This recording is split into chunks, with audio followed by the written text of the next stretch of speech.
Yeah.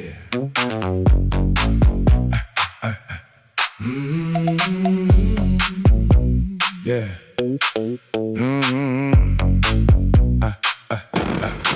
At midnight sometimes one can hear strange sounds when the air is clear. They come from over at Diablo Point. There is something evil about that joint.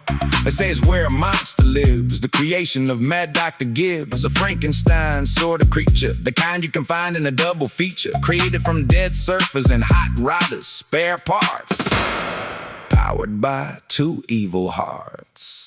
They say that it surfs at night, then at 4 a.m. it takes flight. Powers up, it's right at 36 Ford. It's spoiler made from 2 big gun boards and cruises the roads in the pre-dawn for women to make his monster porn. Many have been found naked in the street, acting like cats on heat. And one asks where they have been, say nothing but have a maniacal grin. The monster at Diablo Point had a fearsome reputation. Well, he lived at a gothic joint, subject to much speculation. Nasty rumors spread like fire, and with time became more intense. And it drew the monster and doctor's ire, 'cause there was never any evidence.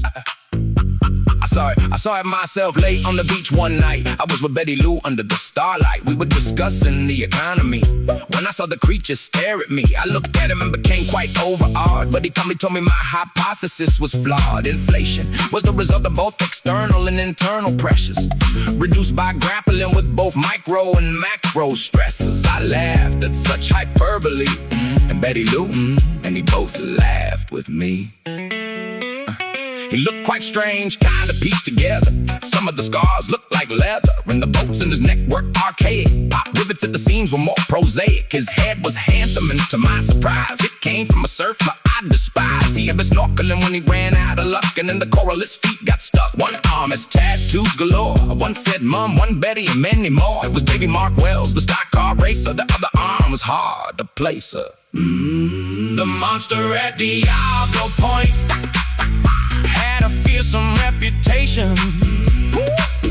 Well, he lived at a gothic joint, subject to much speculation. Nasty rumors spread like fire, and with time became more intense. And it drew the monster and doctor's eye, 'cause there was never any evidence. He saw us looking at his body and laughed and said it could be anybody's. He said his eyes had been the doctor's nieces, but she jumped off the cliff and went to pieces. The legs came from Johnny Sticks. He crashed his custom line in '56, and his feet used to belong to Billy Dub till he was hit by a car outside the Irish pub. Said the doc was proud of the torso, made of 4 guys or maybe more so. He didn't know all their names, but he knew none were dames, and all the doctor had done pretty well. He was not rotten, he did not smell. He was muscled and pretty fit, and mostly all the pieces fit. I asked him why he had a reputation. He said it was John Q, public morbid fascination. He was happy with himself. The doc didn't leave the best bits on the shelf, and when it came down to it, he was just a guy who liked to surf, drive fast, and fly. The monster at Diablo Point had a fearsome reputation. Well, he lived at a gothic joint, subject to much speculation. Nasty rumors spread like fire, and with time became more intense. And it drew the monster and doctor's eye, 'cause there was never any evidence. As a monster, he was good. He did the monstrous things he should. He lurked at night and terrorized, and for that he was despised. But he was also blamed for things he didn't do. He didn't kill or abduct or run with the bad crew, and the girls he played with he didn't kill. In fact, they came to him of their own free will. He stood straight but was gentle and never coward, and was, it said, very well endowed. He said in fact he had one very good lung. It came from someone who had been hung. I didn't see him for some time. I thought he might have been caught for a crime, but then one night again with Betty, I met him down at the jetty. Out of your comfort zone, I said to him. He told me it was a great place to swim. He said if I needed weed, he could help. He could get his hands on prima kelp. I think, of course, what a guy. But he said he had to fly and did. The monster at Diablo Point had a fearsome reputation. Well, he lived at a gothic joint, subject to much speculation.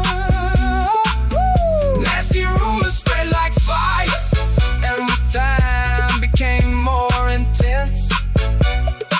And it drew the monster and doctor's eye, 'cause there was never any evidence. I learned a lesson way back then. Don't let rumors influence how you judge men, because that is how prejudice starts. We are all humans of many parts, and while we all have to play a role, it's the things within us that makes us whole.